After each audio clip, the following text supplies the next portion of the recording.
Last కి నా hair style ఇలా అయిపోతుందని అస్సలు ఎక్స్పెక్ట్ చేయలేదు.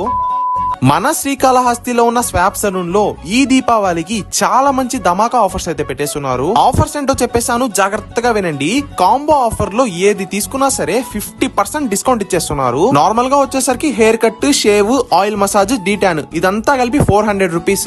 ఈ ఆఫర్ లో అయితే 200 కే చేసుకోవచ్చు. Only hair cut plus shave అయితే జస్ట్ 100 రూపీస్ కే చేస్తున్నారు. స్క్రీన్ మీద కనిపిస్తున్న కాంబోస్ అంతా 50% డిస్కౌంట్ అన్నమాట. ఈ 50% డిస్కౌంట్ ఆఫర్ వచ్చేసరికి అక్టోబర్ 15th స్టార్ట్ అయ్యి అక్టోబర్ 31st దాకా ఉంటుంది. ఇంకో మెయిన్ మ్యాటర్ చెప్పడం మర్చిపోయాను, శ్రీకాళహస్తిలో ఎక్కడా లేని విగ్ సర్వీసెస్ కూడా ఇక్కడైతే చేస్తున్నారు అనమాట. ప్రతి మంత్ వచ్చేసరికి ఏదో ఒక ఆఫర్ పెడుతూనే ఉంటారు వీళ్ళు. ఒకవేళ మీకు హెయిర్ ఫాల్ అవుతున్నా, హెయిర్ గ్రోత్ అవ్వకుండా ఉన్నా వీళ్ళ దగ్గరే ఆయుర్వేదిక్ ఆయిల్స్ కూడా ఉన్నాయన్నమాట. దాన్ని అయితే యూజ్ చేసుకోవచ్చు. మెయిన్ గా ఇక్కడ ఆయిల్ మసాజెస్ అయితే చాలా బాగా చేస్తారంట. ఫైనల్ గా నా హెయిర్ కట్ చేపించుకునేసిన తర్వాత నా లుక్ అయితే ఇలా ఉంది. సో ఎలా కనిపిస్తున్నానో ఖచ్చితంగా కామెంట్ చేసి చెప్పండి. ఇక ఈ స్వాప్ సలూన్ యొక్క అడ్రస్ ఎక్కడంటే రామచంద్ర థియేటర్ కి కొంచెం ముందరికి వెళ్ళారంటే రైట్ సైడ్ లోనే వస్తుంది. మీకు ఇంకా క్లారిటీగా కావాలనుకుంటే గూగుల్ మ్యాప్స్ లోకి వెళ్ళి కొట్టండి, వచ్చేస్తుంది. Happy Diwali and happy savings with swap hair salon Srikalahasti.